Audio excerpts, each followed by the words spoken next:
Lord, I come with nothing left to bring. No crown, no pride, no offering. Romans chapter 8 verse 15, the Bible says, "For you did not receive the spirit of bondage again to fear, but you received the spirit of adoption, by whom we cry out, Abba, Father." Friends, the gospel doesn't turn slaves into free people. It actually turns orphans into sons. And sonship is received, but sonship also responds. And grace doesn't end with "you're loved." Grace continues with, "Now, what will you do with that love?" I realize that sonship removes fear, but you see, it also awakens responsibility. And that's why Romans tells us that we did not receive bondage again to fear, but we received adoption. That means that we don't serve God because we're afraid to lose Him. We serve Him because we know we already have Him.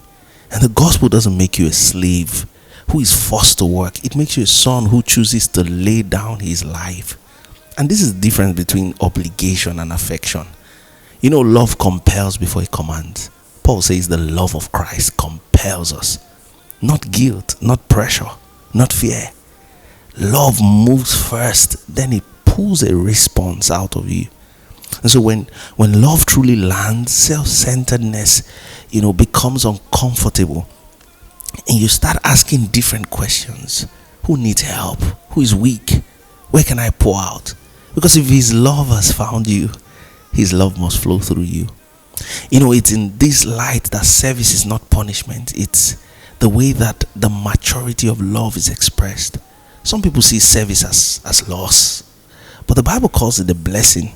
Jesus said it is more blessed to give than to receive. Why? Because love that stays stored becomes entitlement, but love that flows becomes purpose. And sonship that never serves is entitlement dressed in revelation. And grace is not permission to sit down. Grace is actually permission to lay down, and it's the power to actually lay down. And that's why you find with God that He gives first, then He invites you to respond.